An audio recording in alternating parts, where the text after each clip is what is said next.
歡迎大家咧嚟到蘇菲的世界啊！我哋已經嚟到咧澳洲系列嘅第2集啦。呢一集咧，我哋會講下美國點解會收埋澳洲一齊玩喎 Felix。係啊，先上集咧我哋講咗啦澳洲嘅起源啦。咁今集嚟講，我哋嘗試諗下啦，澳洲點樣先可以跟到大佬？點解大佬要佢啦？係啦，嗱，首先我哋了解美國嘅印太戰略究竟係啲乜先？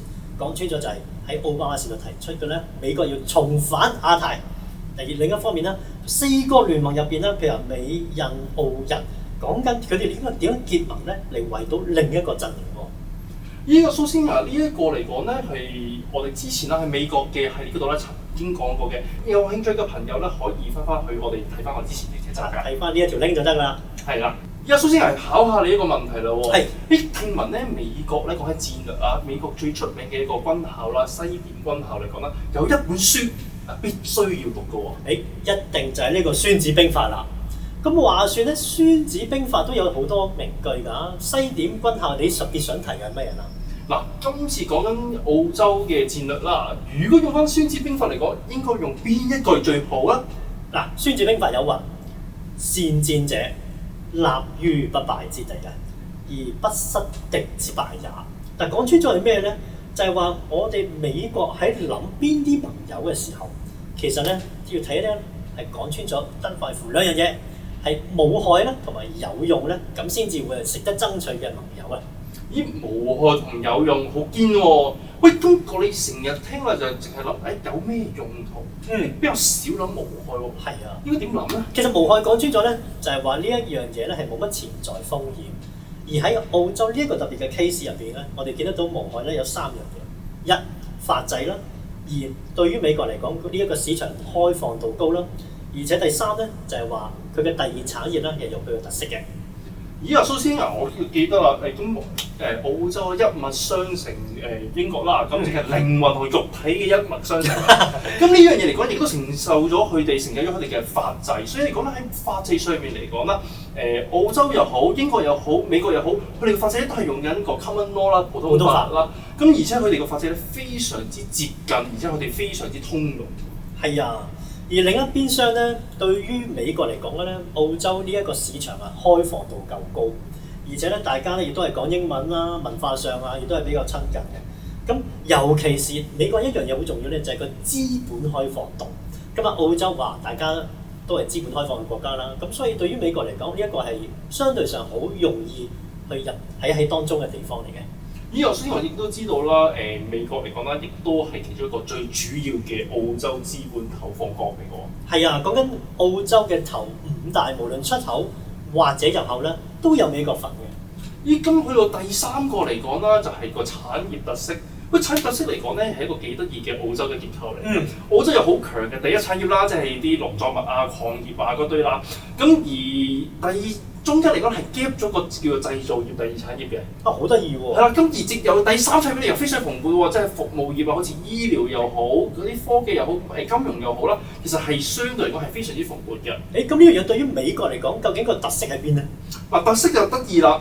咁一般嚟講，我哋成日都係驚咧一啲國家嚟講咧有強大嘅製造業。咁製造業嚟講咧有埋個技術啦，咁咪不可一世稱霸地球咯。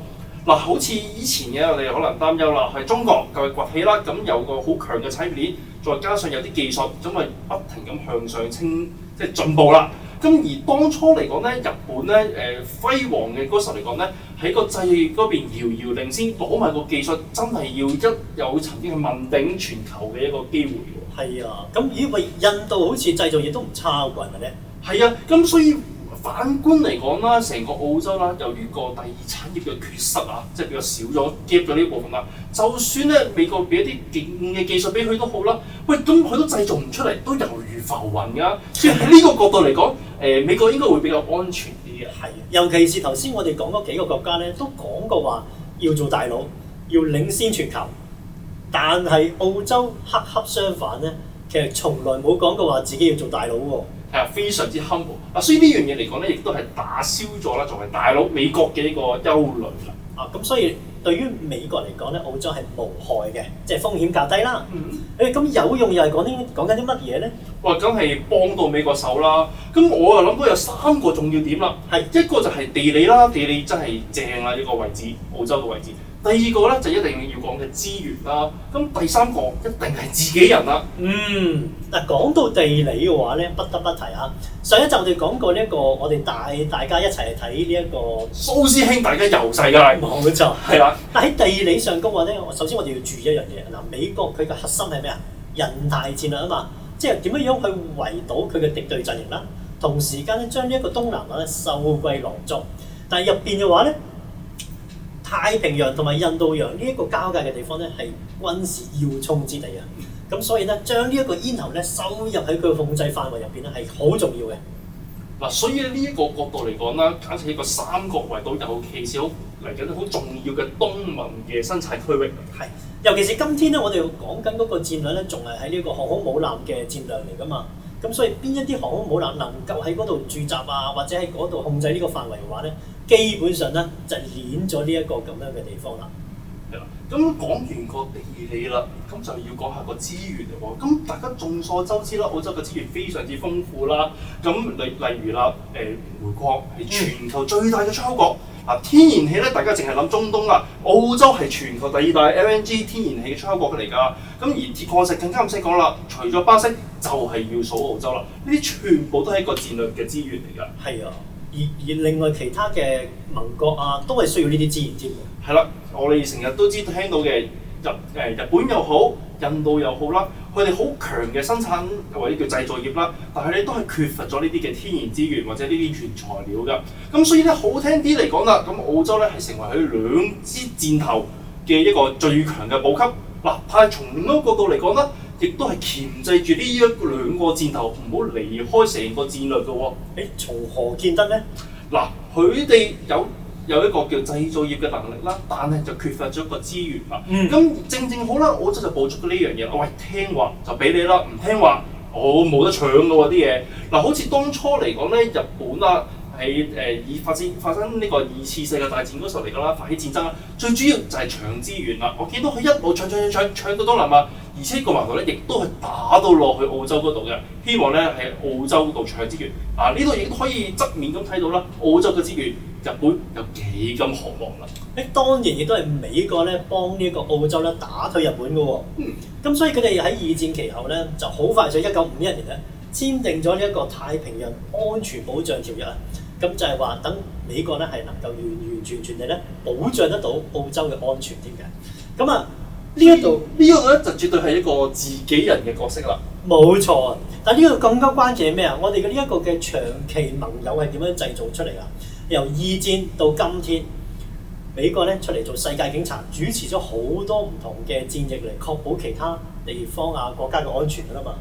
你知唔知澳洲啊，原來係唯一嘅一個國家，唯一一個咧係咁多場戰役都有參與當中咧，例如細咧就撐呢一個大佬嘅。我真係估唔到，我仲以為係英國啊或者其他。我都以為係啊，但係原來係澳洲喎。咁所以大家個關係咧基本上密不可分。